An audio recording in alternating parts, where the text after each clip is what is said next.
지금 저희가 누가복음 8장을 함께 보고 있습니다. 누가복음 8장 9절 이후에 나오는 말씀은 어떤 사람이 하나님께 의롭다함을 받는가, 어떤 사람이 영생을 얻는가, 여기에 대한 예수님의 답변이라고 말할 수가 있습니다. 앞부분에서 우리가 이제 바리새인과 세리의 그 기도를 보았죠. 바리새인은 하나님 앞에 자랑을 하면서 감사하면서 기도를 했고, 세리는 하나님 앞에 불쌍히 여기소서 나는 죄인입니다, 그렇게 기도했습니다. 그런데 집으로 돌아가는 모습을 보면서 예수님께서 누가 의롭다 하심을 받았다고 이야기를 했습니까? 사람들이 기대했던 것과는 전혀 다르게 세리가 의롭다함을 받고 집으로 돌아갔다. 이것이 예수님의 평가였습니다.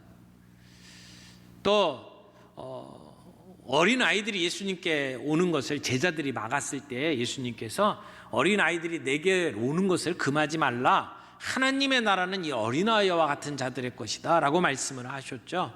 그래서 의롭다함을 받고 하나님 나라의 백성이 되는 것이 아무것도 할 수 없는 능력이 없는 가운데에서도 그저 엄마만 바라보고 의지하는 그 모습과 같이 하나님만 의지하는 자들에게 주어지는 것이다 라고 하는 것을 예수님은 말씀을 하셨어요. 그리고 젊은 부자 청년에게 예수님께서 말씀하셨던 그 내용을 살펴보면 율법을 지켰다고 아주 자신 있게 이야기하는 그에게 예수님께서는 내 소유를 팔아서 가난한 자들에게 나눠주고 나를 따르라 라고 말씀을 하셨죠. 젊고 높은 자리에 올라가 있고 그리고 경건하게 살았고 사람들이 보기에는 이만한 사람이 없다라고 생각을 할 텐데 예수님은 그에게 한 가지 부족한 것이 있다라고 이야기를 하고 그 역시 죄인임을 이야기하셨습니다. 오늘 이런 예수님의 이야기를 들을 때에 많은 사람들은 아마 궁금해했을 겁니다. 아니, 우리가 생각할 때 저 정도 되면 대단하다고 생각하는 의로운 사람들은 제껴두고 저 세리와 같은 사람들을 의롭다고 말씀하시는 이유가 뭘까? 하나님 나라에 들어가는데 어린 아이와 같이 되어야 된다고 말씀하시는데 왜 그런 말씀을 하실까? 아마 궁금했을 겁니다. 죄인을 용서하시고 의롭다고 하시는데 그 근거는 무엇일까? 그런데 오늘 말씀은 그런 사람들의 궁금한 질문에 대해서 답변해 주시는 내용이다, 이렇게 말할 수가 있습니다. 오늘 이 말씀 가운데 우리가 몇 가지 중요한 영적 진리들을 점검하기를 원합니다. 첫 번째는 예수님은 죽기 위해 이 땅에 오셨다는 것입니다.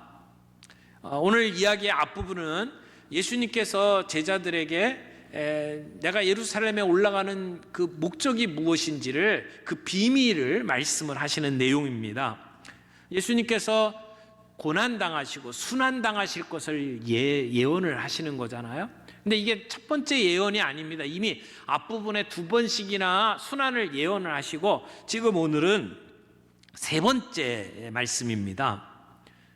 그 앞부분은 사람들에게 이 말씀을 하셨다면 지금 이 말씀은 제자들을 따로 불러서 제자들에게만 하시는 말씀입니다. 31절에 보니까 예수께서 12 제자를 데리고 이르시되 이렇게 이야기를 하죠. 예수님은 제자들만 따로 두시고 그들에게 중요한 비밀을 지금 말씀을 하는 겁니다. 바로 앞부분에 베드로가 나는 모든 것을 버리고 예수님을 쫓았습니다 라고 얘기할 때 예수님께서는 너희가 영생을 누리게 될 것이다, 뿐만 아니라 이 현세에서도 복을 받게 될 것이다 라고 예수님이 말씀하셨어요. 그러니까 예수 믿고 따라가는 삶은 복받는 삶이다. 그런데 그 길에는 지금 이런 고난도 있다라고 하는 것을 예수님께서 말씀을 해주시는 거죠. 제자들에게 지금 예루살렘을 향해서 가고 있는 여정의 끝마무리에 예수님께서 이제 예루살렘에 올라가게 되면 내가 구약에 예언된 모든 그 예언을 응해야 한다. 근데 그 응하는 내용이 뭐냐? 구체적으로 32절, 33절에 이렇게 말씀을 하시죠. 인자가 이방인들에게 넘겨져 희롱을 당하고 능욕을 당하고 침뱉음을 당하겠으며 그들은 채찍질하고 그를 죽일 것이나 그는 3일 만에 살아나리라. 구약에 선지자들이 예언했던 내용을 어떻게 이룰 것이냐? 메시아가 이 땅에 와서 이 이방인들에게 넘겨지고, 그리고 순환을 당하고 죽임을 당하고, 그리고 다시 살아날 것이다 라고 말씀을 하는 것이죠. 여기 내용을 보게 되면 이방인에게 넘겨질 것이다. 유대인들이 예수님을 직접 죽이지는 않아요. 로마 사람들에게 넘겨줘서 재판을 받게 만들 겁니다. 그 과정 속에 예수님은 조롱을 당할 것이고, 수치스러운 일을 당하실 것이고, 침뱉음을 당할 것이고, 채찍질에 맞을 것입니다. 그리고 죽게 될 것이죠. 그러나 죽음이 끝이 아닙니다. 예수님께서는 다시 부활하실 것입니다. 지금 제자들에게 이 이야기를 말씀을 하셨어요. 굉장히 비장한 말씀을 하시는 거죠. 이제 너희들과 함께 이 길을 가는데 이 길 끝에서 내가 죽을 것이다 라고 말씀을 하는 거예요. 그러니까 분위기가 굉장히 침통했겠죠. 그런데 이 말씀을 하실 때에 제자들은 이해를 못했습니다. 예수님이 하시는 말씀의 의미가 무엇인지 제자들은 생각도 못했어요.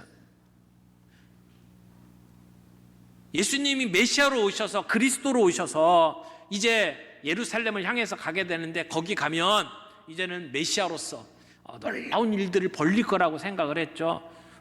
구약에 예언된 대로 예수님께서 채찍을 맞고 고난을 당하시고 죽임을 당할 것이다. 이건 상상도 못했던 일이에요. 근데 예수님께서 이 말씀을 하시니까 이해가 안 되는 것이죠. 이사야서 말씀을 보게 되면 그 그리스도가 받는 모욕과 고난은 우리의 질고와 슬픔을 친히 감당하시는 것이다. 그래서 그가 찔림은 우리의 허물을 인함이요 그가 상함은 우리의 죄악을 인함이다 라고 말씀을 하셨어요. 예수님께서는 우리의 죄를 담당하기 위해서 이런 고난을 당하시고 죽임을 당해야 된다라고 제자들에게 말씀을 하셨지만, 그러나 제자들은 그 말씀이 무슨 말씀인지를 이해를 못했어요. 예수님께서 죽었다 다시 살아나실 때 부활을 기다렸던 제자가 한 명도 없었습니다. 예수님의 말씀을 기억하고 부활을 고대하며 기다렸던 제자가 아무도 없었다라고 하는 것은 지금 이 말씀을 철저하게 제자들이 이해하지 못하고 있다라고 하는 것을 우리는 알 수가 있을 겁니다. 그러나 예수님은 이 길을 묵묵히 가셨습니다. 제자들이 이해하든 못하든 이것은 하나님께서 계획해 놓으신 길이었어요. 우리 인류를 구원하기 위한 방편이었어요. 그래서 예수님은 이 길을 가야만 했습니다. 그리고 이 길을 감당하셨어요. 순종하셨어요. 그 주님의 순종과 이 발걸음으로 인해서 오늘 우리가 하나님의 자비를 얻을 수 있죠.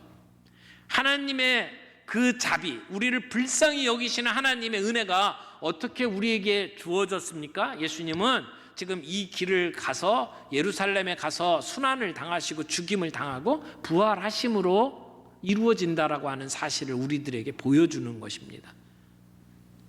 세리가 예수님 하나님을 향해서 불쌍히 여기소서 기도했죠. 오늘 본문에 나오는 이 시각장애인도 불쌍히 여겨달라고 말씀을 합니다. 그런데 그 불쌍히 여기시는 하나님의 자비가 우리에게 어떻게 임합니까? 예수 그리스도의 십자가의 죽음으로 인해서, 그리고 부활하심으로 인해서 우리에게 주어진다라고 하는 사실을 오늘 우리에게 보여주는 것이죠. 자, 이 예수님의 순환 예고 다음에 바로 이어서 시각장애인 이야기가 나옵니다. 두 번째 살펴볼 것은 이 소경은 불쌍히 여겨달라고 외치고 있습니다. 하나님의 자비, 하나님의 그 불쌍히 여김을 받은 사람의 모습이 오늘 여기에 기록되어 있습니다. 예수님께서 여리고로 가까이 가셨을 때에 이 시각장애인 거지를 만납니다. 35절 보세요. 여리고에 가까이 가셨을 때에 한 맹인이 길가에 앉아 구걸하다가, 여기는 맹인이라고 기록이 되어 있죠. 예전에는 소경이라고도 되어 있고요. 근데 요즘에는 우리가 맹인, 소경이라고 하지 않고 시각장애인이라고 부릅니다. 그런데 지금 이 시각장애인이 길가에 앉아서 구걸하고 있다고 성경은 기록하고 있습니다. 그 당시에 장애인들은 자기 스스로 먹고 살 수 있는 능력이 없었어요. 지금처럼 어떤 복지 시설이 있지도 않았죠. 그래서 살 수가 없기 때문에 대부분의 이런 장애인들은 구걸을 할 수밖에 없었습니다. 그러니까 지금 여기 앉아 있는 사람은 시각 장애인에다가 거지입니다. 그런데 지금 어디에서 만났습니까? 여리고를 가까이 가실 때에 만났다. 지금 예수님은 이 예수님의 사역의 전체 마무리하는 뒷부분에 와 있어요. 그래서 지금 갈릴리로부터 시작을 해서 예루살렘까지 지금 가고 있는 마지막 여정입니다. 근데 그 여정이 늘 예루살렘 바로 앞에, 이제 예루살렘보다 한 북쪽, 북동쪽으로 30km 정도 떨어진 곳에 이 여리고가 있습니다. 사람들이 다 이렇게 갈릴리에서 올 때는 저 요단강을 건너가지고 동쪽으로 갔다가 다시 그 여리고로 거쳐서 예루살렘으로 들어가는 그런 길을 선택을 해왔습니다. 이게 루트예요. 그러니까 많은 사람들이 지나가는 길목이죠. 예수님께서도 그 길을 따라서 지금 가고 있는 것입니다. 이 예루살렘은 구약 성경 여호수아에도 나오는 이제 성이잖아요. 근데 그때 성은 예루살렘이 이 여호수아가 완전히 다 몰락을 시켰고, 그래서 그 터를 완전히 무너뜨려 버렸습니다. 그 지역에 다시 도시가 들어서지 않다가 이제 예수님 때쯤 돼가지고 헤롯 대왕이 이 겨울 궁전을 이 여리고에 세웁니다. 그래서 원래 구약에 나오는 여리고보다 약간 남쪽에 이 도시를 건설을 하죠. 그래서 이 여리고는 굉장히 부유한 지역이 되었고 많은 사람들이 오고 가는 곳이 되었습니다. 많은 순례자들이 그곳에 거쳐 지나갔고, 그리고 무역의 통로가 되어서 세금도 많이 걷고 이런 도시가 되었습니다. 근데 거지들이 그 구걸을 할 때는 사람이 많이 다니는 목을 찾죠. 이 목이 굉장히 중요합니다. 그래서 지금 그 시각 장애인도 좋은 목을 하나 잡고 그곳에서 지나가는 사람들에게 한 푼 달라고 구걸을 하면서 앉아 있습니다. 근데 오늘 누가는 여기에 이 사람의 이름을 기록을 해놓지는 않고 있지만 마가복음에 보면 이 사람이 바디메오다 이렇게 기록을 하고 있어요. 또 마태복음에는 시각장애인이 둘로 나옵니다. 두 사람이 치료를 받은 것으로 나오는데 오늘 마가복음과 누가복음에는 한 사람만 기록을 하고 있어요. 그것을 보면 두 사람이 함께 치유를 받았는데, 특별히 마가나 누가 같은 경우에는 자기의 신앙을 이렇게 분명히 고백하고 적극적으로 예수님에게 나왔던 이 바디메오에게 초점을 맞춰서 이 기록을 하고 있는 것으로 보여집니다. 그런데 지금 하나님의 나라에 누가 들어가느냐, 하나님께 누가 의롭다함을 받느냐라고 하는 문제를 가지고 계속 예수님께서 말씀을 하시는데, 바로 앞에 나오는 그 부자 관원과 이 시각 장애인을 한번 비교를 해보세요. 젊은 청년이었습니다. 그리고 높은 자리에 올라갔어요. 그리고 부자였어요. 모든 걸 가지고 있는 사람과 지금 시각 장애인은 장애인이죠, 거지죠, 가지고 있는 게 아무것도 없어요. 보지도 못해요. 그 당시에 유대인들의 생각에는 사람이 높은 자리에 올라가고 많은 부를 축적을 하게 되면 하나님께 복 받았다 이렇게 생각을 하고, 이렇게 장애를 갖고 힘들게 살아가는 사람들은 하나님께 벌 받았다라고 생각을 하는 그 신학적인 입장을 가지고 있었습니다. 그러나 이것은 겉모습만 본 거죠. 예수님은 이 상황을 통해서 그 안에 있는 우리의 모습을 보여줍니다. 아무리 겉은 사람들이 부러워할 만한 그러한 부자라 할지라도 그 속에는 죄가 있었고, 그 죄는 결국 우리를 죽음으로 이끌 수밖에 없다라고 하는 것. 영적으로 보게 되면 이 부자 청년도 소경임에 틀림이 없었습니다. 36절에 보니까 무리가 지나감을 듣고 이 무슨 일이냐 물은데, 아마 평소와 달랐던 것 같아요. 사람들이 지나가지만 지금은 예수님과 그의 제자들, 그리고 그를 추종하는 많은 사람들이 함께 지금 길을 가고 있잖아요. 다른 일반 백성들은 예수님이 예루살렘을 향해서 가니까 이제 드디어 메시아로 등극을 하는구나, 아마 이런 생각을 했을 거예요. 사람들이 들뜬 모습으로 시끌벅적하게 그 길을 지나갔을 겁니다. 시각장애인이 그 소리를 들었어요. 뭔가 달랐죠. 그래서 사람들에게 물어봅니다. 무슨 일이 있습니까? 그때 한 사람이 이야기를 합니다. 나사렛 예수가 지나가신다는 거예요. 예수님을 소개하는 말 중에 나사렛이라고 하는 표현은 그렇게 좋은 표현이 아니에요. 우리 표현으로 이야기하자면 촌뜨기, 시골 사람이 지나간다, 이런 의미의 지명입니다. 나사렛은 그렇게 유명한 곳이 아니에요. 거기서 대단한 게 나온 적이 없어요. 그곳에는 로마 군대가 주둔하고 있었고, 그래서 별 변방이에요. 사람들이 그렇게 중요하게 여기지 않는 지역의 출신이라고 하는 것을 지금 예수님의 이름에 붙여서 이야기를 하는 겁니다. 나사렛 예수가 지나갔다. 그런데 바디메오는 그 이야기를 듣고 예수님을 향해서 외칩니다. 뭐라고요? 다윗의 자손 예수여. 자기 들었던 거하고 다른 이름을 부르죠. 이것은 평소에 이 시각장애인이 예수님에 대한 이야기를 들었고, 그리고 자기 마음속에 예수님이 누군지를 알았다는 이야기입니다. 그래서 사람들은 나사렛 예수라고 하지만 그는 예수님을 향해서 다윗의 자손 예수라고 부르는 것이죠. 사람들이 예수님이 지나간다고 하는 이야기를 들었을 때에 이 시각장애인은 한 줄기 빛을 봤을 겁니다. 내가 소망도 없이 오늘 여기서 이렇게 빌어먹고 살지만, 그러나 저분을 만나면 내 인생이 바뀔 수 있다 라고 하는 분명한 확신이 있었겠죠. 그래서 이 기회를 놓치고 싶지 않았습니다. 어떻게 하든 예수님을 만나고 싶었습니다. 그래서 소리 높여서 외칩니다. 다윗의 자손 예수여, 나를 불쌍히 여기소서. 그런데 예수님과 함께 지나가던 사람들이 그를 제재합니다. 시끄럽다는 거죠. 지금 예수님 중요한 일을 하기 위해서 우리와 함께 예루살렘을 향해서 가고 있는데 너 만날 시간 없다. 너는 예수님 괴롭히면 안 된다. 이런 이야기죠.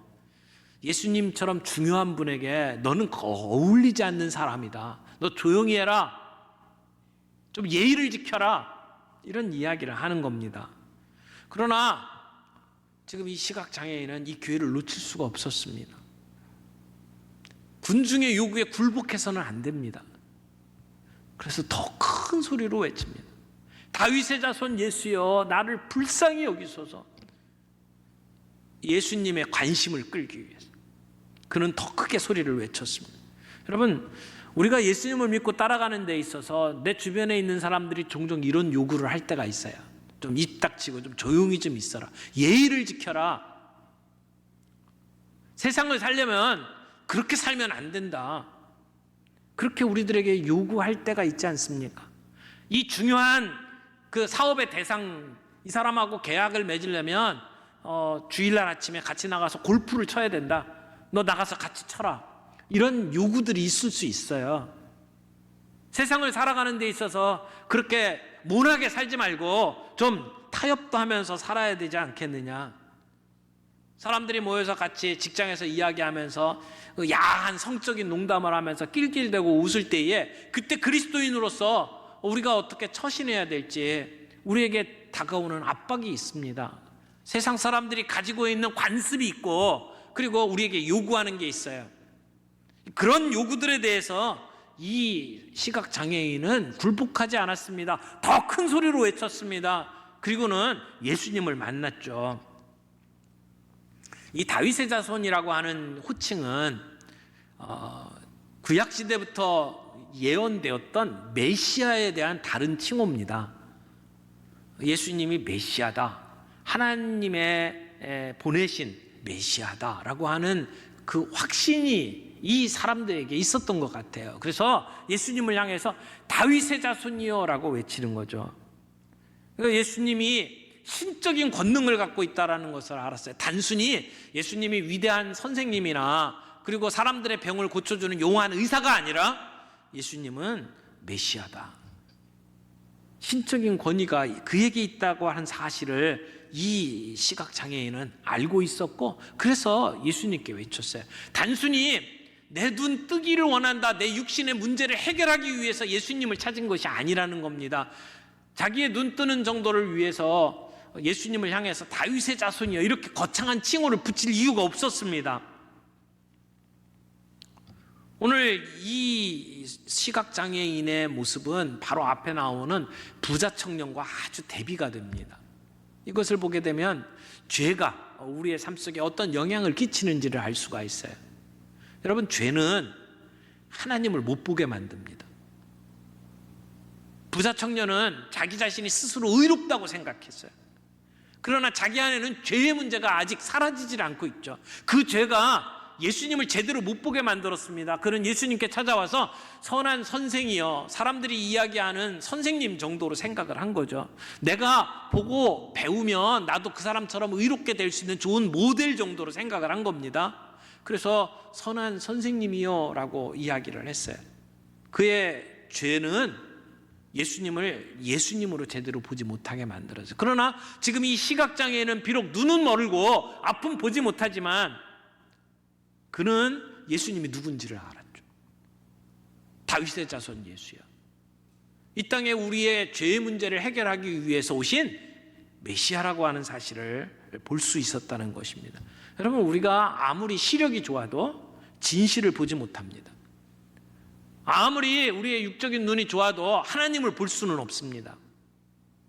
하나님께서 우리에게 보여주셔야 볼 수 있어요. 하나님이 우리에게 자신을 계시하실 때에만 우리는 하나님을 볼 수가 있습니다. 하나님께서 오늘 우리의 눈을 여셔서 하나님을 볼 수 있게 해주시기를 바랍니다. 예수님이 누군지를 볼 수 있는 눈이 우리에게 있기를 바랍니다. 죄는 하나님이 누군지를 못 보도록 만들어요. 또 하나, 죄는 우리 자신이 어떤 처지에 있는지를 보지 못하게 만듭니다. 부자 청년은 자기를 의롭다고 생각했어요. 나는 어렸을 때부터 이 모든 율법을 지키면서 살아왔습니다. 나는 괜찮은 사람입니다. 자기 자신의 모습을 제대로 못 본 거죠. 그러나 이 시각장애인은 자기의 모습을 정확하게 봤습니다. 내가 불쌍한 처지에 있는 사람이다. 나는 가진 것 없어요. 나는 의지할 게 없어요. 내가 바라볼 분은 오직 주님밖에 없습니다 라고 하는 분명한 자기인식을 가지고 있었기에 예수님을 향해서 나를 불쌍히 여기소서라고 외칠 수가 있었죠. 내가 가지고 있는 것이 있다면 그렇게 못 외칩니다. 만약 그 부자 청년이 가진 게 없었더라면, 그 부자 청년이 그렇게 의로운 삶을 살면서 사람들에게 존경받는 삶이 아니었더라면 차라리 예수님께 나와서 나를 불쌍히 여기소서 그렇게 말할 수 있지 않았을까요? 죄는 우리로 하여금 내가 어떤 처지에 놓여 있는지를 못 보게 만듭니다. 하나님께서 우리의 영안을 열어주셔야 내 모습을 알고 우리가 겸손해질 수 있어요. 마음이 가난한 자가 될 수 있어요. 그때 우리는 주님을 향해서 자비를 구할 수가 있죠. 오늘 성령님께서 우리의 영적인 눈을 열어주셔 내 처지가 어떤지를 볼 수 있게 만들어 주시기를 바랍니다. 그래서 다윗의 자손이여, 예수님이여 나를 불쌍히 여기소서 그렇게 외칠 때 예수님께서 멈추어 서셨어요. 그리고 그를 불러오라고 말씀하셨어요. 그가 예수님 앞에 왔을 때에 예수님은 물어봅니다. 내게 무엇을 하기를 원하느냐?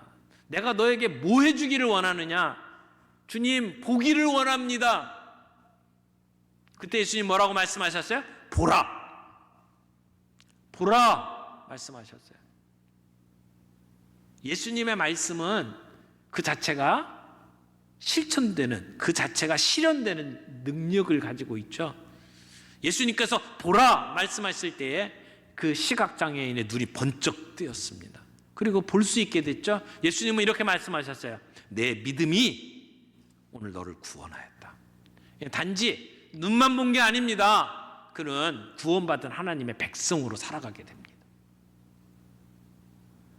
우리가 하나님이 어떠하신 분인지를 알고 내가 어떤 처지에 있는지를 보고 그래서 주님 앞에 불쌍히 여겨달라고 무릎을 꿇고 주님 앞에 엎드려 항복하면 주님은 오늘 우리의 문제를 해결해 주십니다.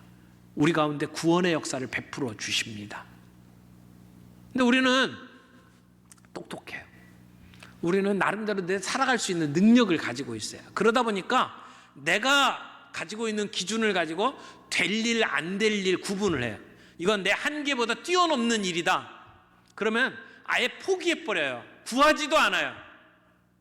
그러나 시각장애인은 자기의 처지 그 속에서 주님, 예수님이 내 문제 해결해 줄 수 있다 믿고 불쌍히 여겨달라고 간구하고 보기를 원합니다. 불가능한 일을 얘기하잖아요. 못 보던 시각장애인이 어떻게 하면 볼 수가 있습니까? 근데 그 불가능한 일을 예수님께 말씀하잖아요. 내 눈 보기를 원합니다. 우리는 우리의 나름대로 한계를 긋고 안 될 일이라고 생각하면 구하지도 않습니다. 사랑하는 성도 여러분, 우리의 한계를 가지고 신앙생활하지 말고 그 우리의 한계를 뛰어넘으시는 능력의 주님을 볼 수 있기를 바랍니다. 그분 앞에 우리의 모든 문제를 다 내어놓기를 바랍니다. 내가 어떤 처지에 있든지, 내 처지가 얼마나 불쌍하고 얼마나 공고한지 관계없이 우리가 주님 앞에 간구하면 주님 이 문제를 해결해 주실 수 있습니다. 우리 주님은 그런 능력을 가지고 계신 분입니다. 주님 앞에 내 문제를 내어놓고 간구할 때에 불쌍히 여겨달라고, 자비를 베풀어 달라고 주님 앞에 간구할 때 오늘도 주님은 살아계셔서 우리 가운데 역사하실 줄 믿습니다. 오늘 힘든 삶을 살아가는 우리의 삶 속에서 우리가 그 주님을 볼 수 있기를 바랍니다. 내 처지만 바라보고 그 처지에 주저앉아 있는 것이 아니라 내 처지를 변화시킬 수 있는 능력을 가진 주님을 볼 수 있기를 바라고, 주님 앞에 내 문제를 내어놓을 때에 오늘도 역사하시는 그 주님을 경험할 수 있는 저와 여러분들이 되기를 바랍니다. 우리의 눈이 열리기를 바랍니다. 우리의 마음의 눈이 열리기를 바랍니다. 그래서 하나님을 보고 나를 제대로 바라보고, 그래서 주님 앞에 신앙의 고백으로 나아갈 수 있는 저와 여러분들이 되기를 바랍니다.